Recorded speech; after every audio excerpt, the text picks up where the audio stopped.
So I'm with Kent Smith, and we're talking about the Moon Lake Gathering that's coming up this 2023. It's going to be the last weekend in July, Friday and Saturday, and there's going to be a lot of cool things going on. But Kent, man, you was telling me a story about an outlaw hideout that you'd seen when you was younger and was shown to you. Tell me that story. Tell these guys that story.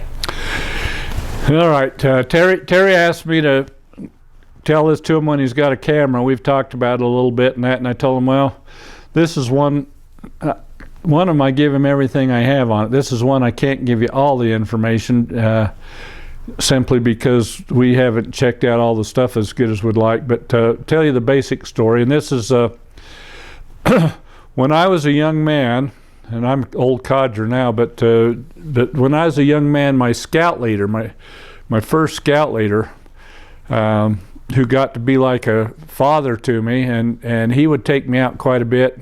He's one of the reasons I was already a little bit into old and ancient stuff, but he really got me interested in Indian stuff and outlaw stuff, and that he'd take me out as a young person. His son was my best friend, and so he took me one time, and we went up towards Flaming Gorge out of Vernal, and we parked, and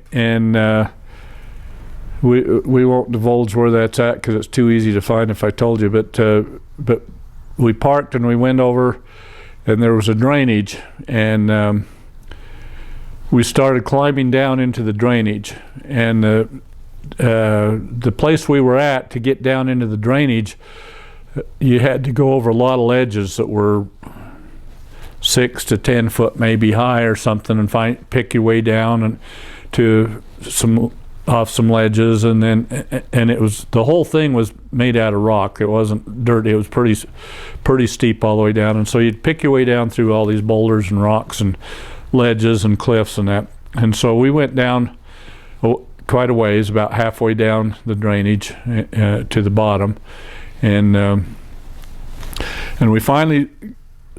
we were on a flat place that had dirt on it. You could stand. It was maybe the size of my living room or something. It was probably, I don't know, 10 by 20 or something like that feet with dirt, and there was one tree growing in the middle of it. And then after that, you'd go down off another ledge, and you just keep going down.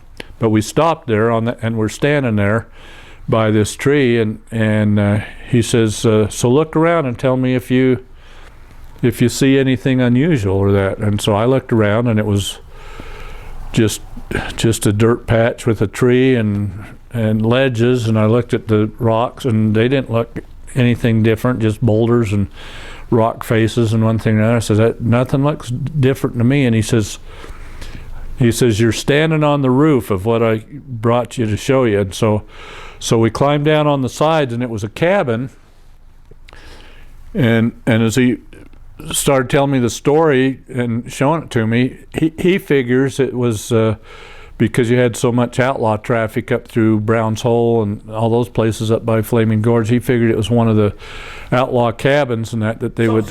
So let me stop you real quick. So don't forget where you're at. So when you're talking outlaws, you're talking about Butch Cassidy, the Sundance Kid, all them outlaws. So yeah, a lot of famous outlaws would go between Vernal and up through the Flaming Gorge area, and on up into Wyoming and those kind of things right there. And so a lot of outlaw traffic is known to have gone down through that area. Well, this cabin that he showed me had two natural sides by the cliffs. And then one end and one side was just rocked up with flat piece of rock and made like a rock cabin. And then when we went inside, it had timber roofing and that, and it was still in good enough shape. There was a tree growing in the bottom of the cabin that grew up through the roof. They roofed right around it. That was the tree that we stood by, and and as I recall, I think there was one little tiny window. Maybe there wasn't, but I think there was one little tiny window, and in the one narrow end there was a doorway, and that was it. And it was just a one-room cabin with a dirt floor, and so you couldn't see the cabin. You couldn't see the side that was rocked up. The two sides that were rocked up, the one where the doorway was and the other longer one, you had to be within about 3 feet. It was heavy timber and stuff, and you couldn't see it if you was 20 feet away from it. You couldn't see any of it. He'd found it elk hunting, and so we looked at that, and just a super cool thing, because it's halfway up these cliffs and that. It's not somebody's summer home. It's not, I mean, for somebody to climb up the cliffs and everything and build this thing, it's hard to get to. You've got to pick your way around through boulders and that, and for somebody to go up and collect enough rocks to rock this thing up and build it and that, they had to be really serious to build this thing. You could, if you put sleep bags in there and so forth, you could probably sleep 20 people in there or something, you know. It was probably big enough for that, or, you know, 15 or something. But there was just the one room there. It wasn't like they had other rooms or anything like that. And Did they have like a fireplace or anything in No, there was no fireplace in or anything. One of the problems is, I was probably in my early teens when he took me up and showed me, and so I would take up a few close friends from that point on, just a handful here and there, and I'd take them down and show them that. After I'd shown a few people, circumstances happened where more people were by accident finding this thing, and I took a group up years ago and lit a fire inside and burned the timbers out. Terrible. And the roof had collapsed. Terrible. And so there was the two rocked up walls and that, and I still continued to take people up and tell them the story and show this to them. But every time I went up, more people had got in there and pushed the walls down and all that kind of stuff. And now if I was to take you up and show you, I don't think that you would even know that there had ever been anything there other than the story, because people have totally destroyed it, which is pretty common with, I could tell you probably hundreds of stories of those kind of things too. Cabins, we found different things, and if you're lucky and it's far enough out, they're just rotting away. You know, some of the really old cabins that I know about have rotted to the point where there's no logs anymore. You can see the rectangle because the weeds won't even grow where the perimeter of the cabin was on the really old ones, and usually there was a fireplace, and so you can see the rockwork in the one end where the fireplace was, and you can see a perfect rectangle, the perimeter of cabins on the really old ones. And then as you get into Pioneer, that would be Spanish and those kind of things. And then as you get into Pioneer cabins and that kind of thing, they're collapsed roofs and the walls falling down or sagging real bad, those kinds of things. But the really old cabins have been there so long that there's nothing left. They've rotted right away. So, but and I can tell you a pretty cool story about that. Another place that I need to take you up, and we need to go look at it, because I've only found it once and never been back, but on an old Spanish cabin up in the Uintas there. But that's pretty cool, but site. But well, let's hear about it. You ready? Yeah. Again, this one's too easy for people to find if I tell them kind of how I come across it, but I don't think hardly anybody's ever found it, but it wouldn't be that hard. But anyway, it's up in an area that I've spent quite a bit of time taking people up and showing them things, and it's around the Red Cloud Loop. For those people that are familiar with the Red Cloud Loop, comes up through Dry Fork Canyon, where there's a lot of Spanish stuff out of Vernal, and it loops up through the Uintas, through BLM and the forest ground, and eventually you come back out on the highway and you can go up to Flaming Gorge that way. But they're one of the places where I've taken quite a few people over the years, and we've done some spelunking, and I used to do that when I was younger, and I'd take people way underground on some caves and stuff, and anyway, there's a stream that runs into the opening to the cave, and I'd always just hiked down off the road and stuff. It's quite a hike to get down into it, but hiked down there and just gone in the cave spelunking. And one time I decided, hey, I think I'm gonna hike up the drainage a little bit and look around. So we were hiking up the drainage. Well, we ended up finding, first of all, we found two mines. which one of them was hard rock all the way back in. There's no props or anything, and it went back maybe 100 feet or something. Not a long ways, but if you was chiseling that rock out with a hammer and a chisel or something, it was a long ways. Yeah. But it didn't have to have wood props or anything, and that's as far back as it went. And so it was kind of fun to go back in, look around, but not really much to see. And then we found another one, and we didn't really explore it too much because the entrance was just about non-existent. You had to get down, slide in on your belly, and then it was about nearly a 45-degree pitch once you got in there, and it was in pretty good shape. But you just about slide. You had a hard time climbing back out, but it just went down a little ways, flattened out for 10 feet, and then it had a vertical drop of about 10, 15 feet. Well, we didn't have any rope or anything with us, and so that's as far as we got in. A 10-foot drops. Yep. You're going to be there. You don't have a rope or some equipment, and you go down there, and you might be there for the rest of your life, which might be real short. So kind of a neat mine, and I've never been back to try to explore that more, but it was a pretty good shaft in that, and that might be something. But after we looked at that, we continued on up.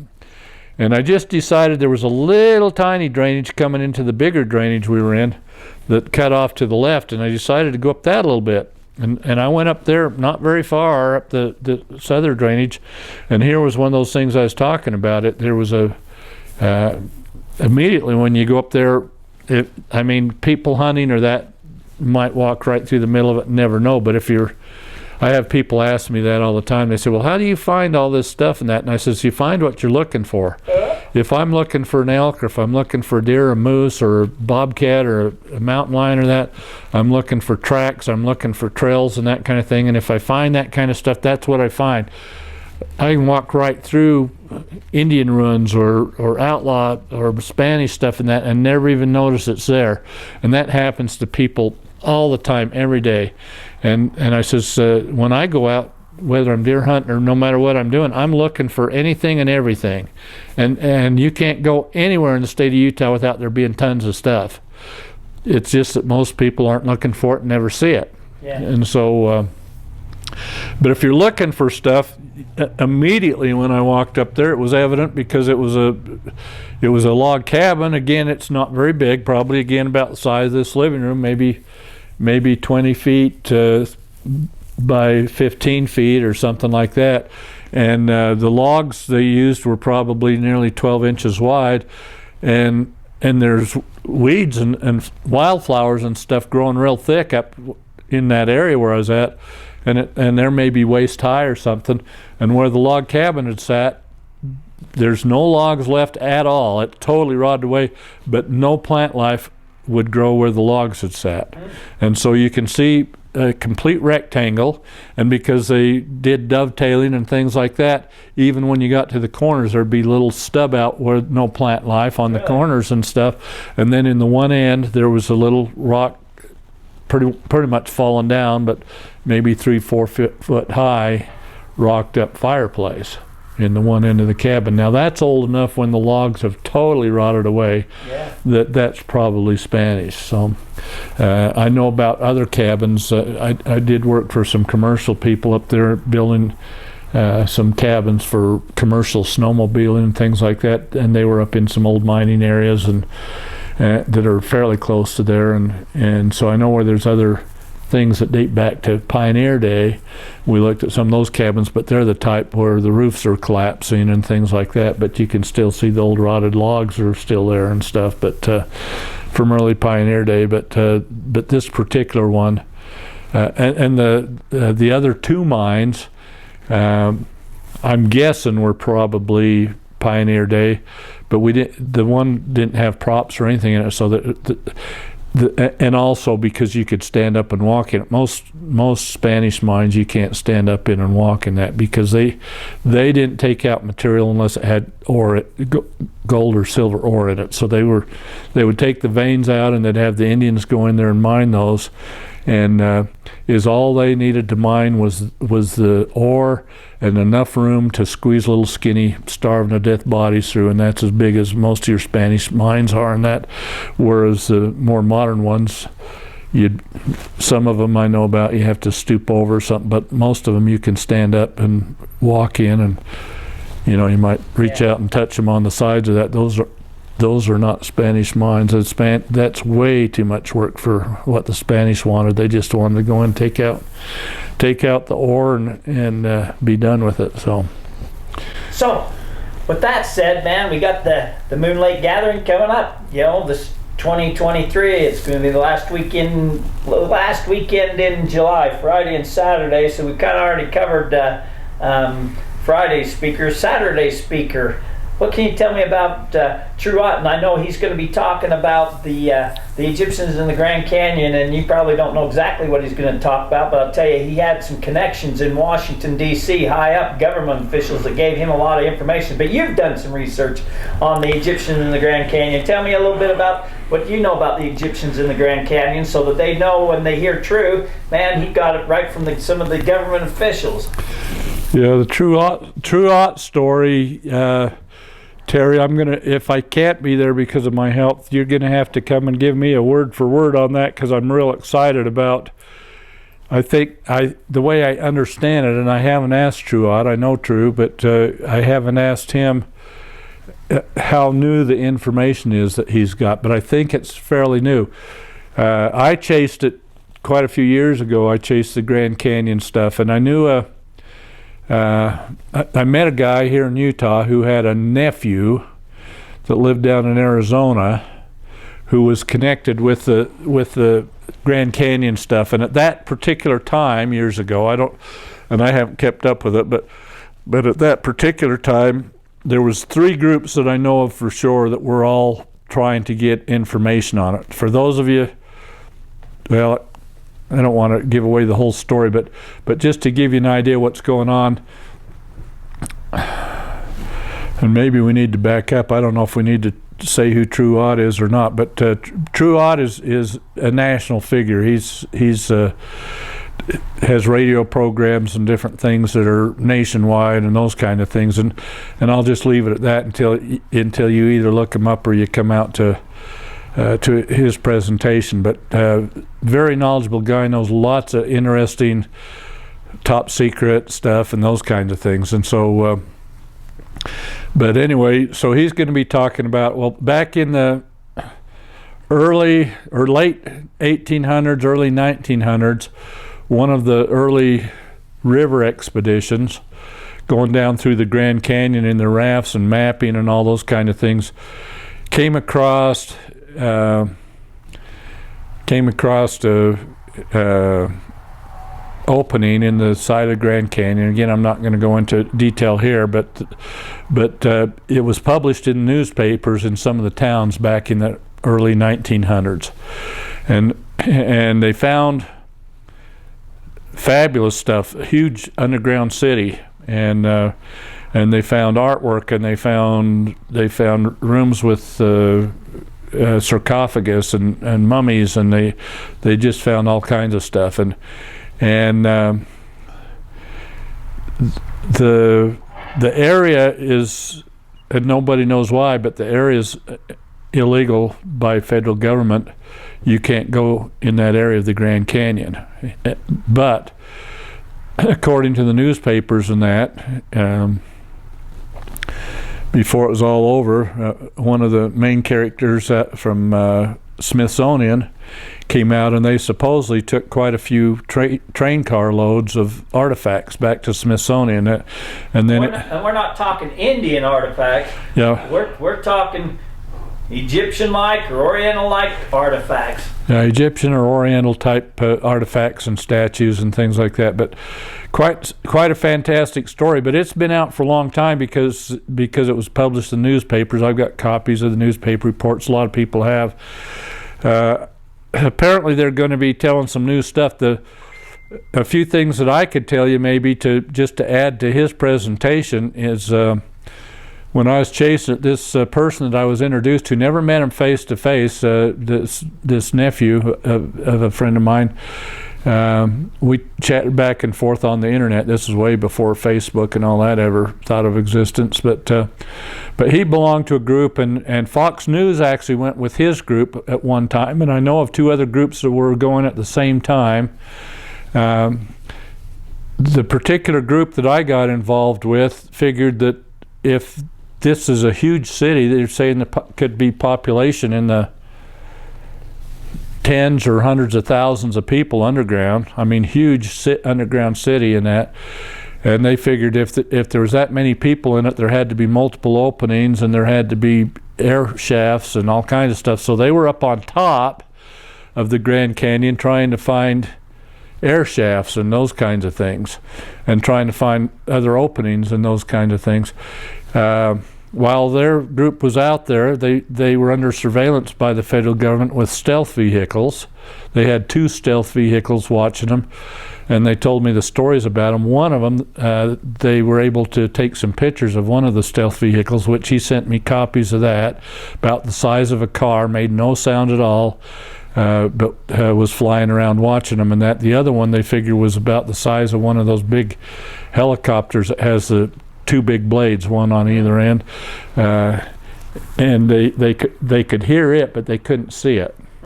And there was about 40 or 50 people in the group, and Fox News and that. But those were the 2 stealth vehicles, and they told quite a story in that. But like I say, Fox News was with them. They spent quite a bit of time down there. But I know for sure there was at least 2 other groups at the same time that were going down in the bottom of the Grand Canyon, talking to the Indian tribes and getting information on that. And now I think a bunch more information has come out on this. I chased it even further than that myself personally, because the main guy from Smithsonian, they published his name in the newspaper articles back in about 1900 and that. And so I met a guy who had been he actually used to be manager of one of the ski resorts here in Utah, and I got to know him through my job, and we talked quite a bit about different stuff. But this is his have fun retired job, working at the ski resort. But what he did during his life was he was high up with Smithsonian. And so I asked him about this guy specifically, because I figured, well, if they were making up a story and just throwing names out, making them up, and that would be an easy one to debunk right away. And of course, when you chase a lot of this stuff, if you're trying to prove it to be true, a lot of stuff there's a lot of ways to chase things, but one of the ways I chase things is trying to figure out what's true in a story and what isn't when I'm told stories. And so I was trying to find out if there was things I could put my finger on and say, I know this to be a fact, that this part of their story, they would have had to at least do some research to come up with some of the information in the newspaper articles and that. So I was chasing some of those kind of things, and he confirmed that. He says, yeah, that guy at that particular time, that he was in charge of Smithsonian or whatever. So, but that's been several years ago, and like I say, if there's new stuff out, I'm real excited to hear it. So well, yeah, stay tuned for the rest of the story, because like I said, True had connections with a lot of the top government officials that funneled him some information that wasn't meant to get out to the regular public. So we'll see what he has to say. With that said, Kent, man, I hope to see everybody out there. And what else can they expect here at the Moonlight Gathering? Oh, geez. Dale Bascom are going to be talking Spanish mines and treasures and those kind of things, and they're of the best versed people in the state of Utah on those. On the Spanish treasure. On the Spanish stuff. They're published. They're extremely knowledgeable. I can sit and be hypnotized by them for hours at a time with their knowledge and their stories they tell. They'll be some of the best people still alive today that can give you some of that stuff that they'll be telling you. Let's see, who else have we got coming? We do have planned also. We've got Saturday during the day. We have some little mini classes about, if it all comes together the way we want, we'll be teaching people how to dowse and what dowsing's all about, and I've got a guy that's going to teach you how to hunt for pocket gold. He's going to be there teaching that. Okay. Some dowsings. But we haven't got everything 100% put together, but it's a big majority of what we got come together. Also, we've got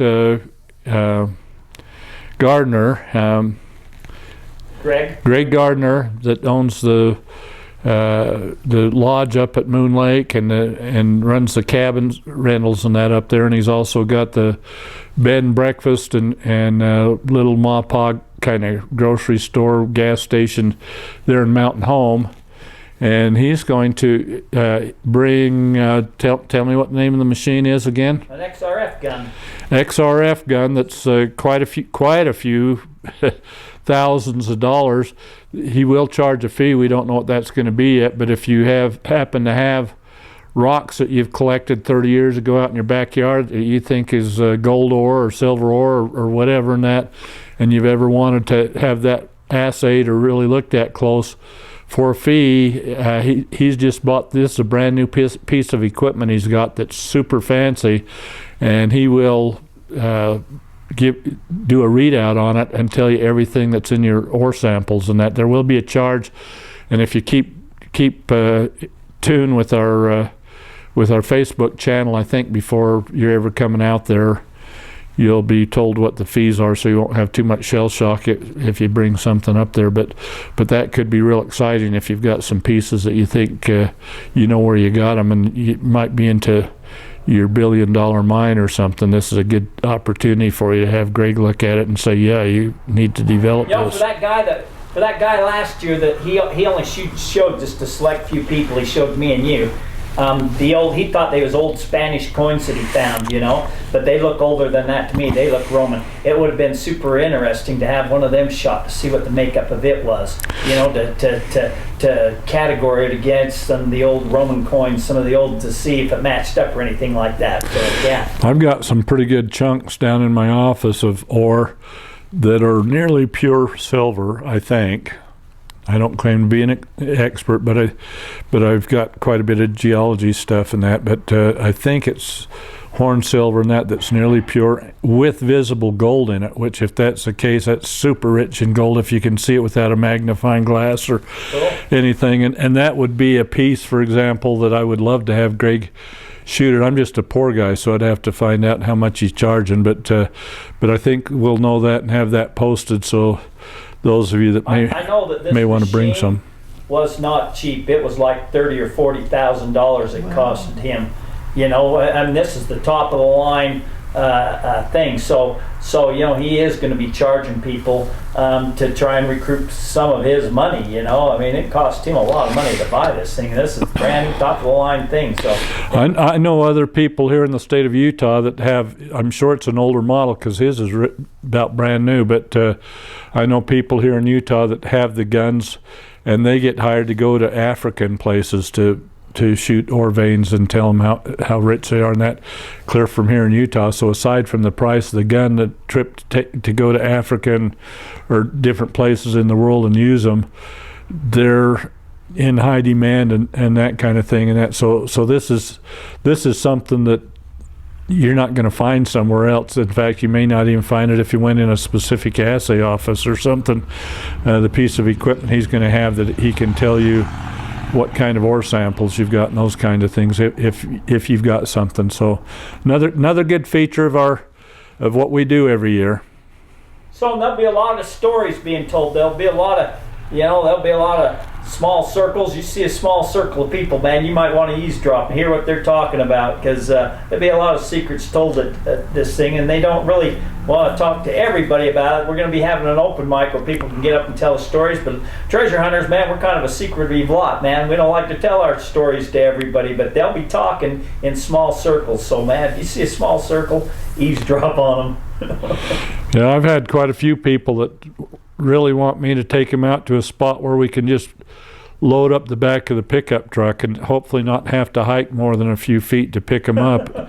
and those kinds of things are usually kept pretty tight and pretty quiet as to where those kinds of places are. Some of my stories are about that good. I know where there's quite a bit of Spanish gold. Unfortunately, most of it's on Indian ground, and if you go up there without permission, that you're going to get yourself in a lot of trouble. And I can tell some good stories about people that have done just that too. And we're going to be right there on the Indian boundaries. Yeah, we're going to be on the Indian boundary, and there's a lot of Spanish stuff over there. And my word to you on that is, don't do anything illegal on Indian boundary. Not just because you'll get in a lot of trouble, but we don't want to cross grain with the Indian tribes up there. Yep. So with that said, man, we'll see everybody the last weekend in July at the Outlaw Park, right, the main drainage where everything drains down the Uin Mountains, where most of the Spanish activity happened, right there, Rock Creek to Moon Lake to Yellowstone, right down to the drainages, go right down to this area right here, the Outlaw Park. And so we'll see everybody there, and that's a wrap.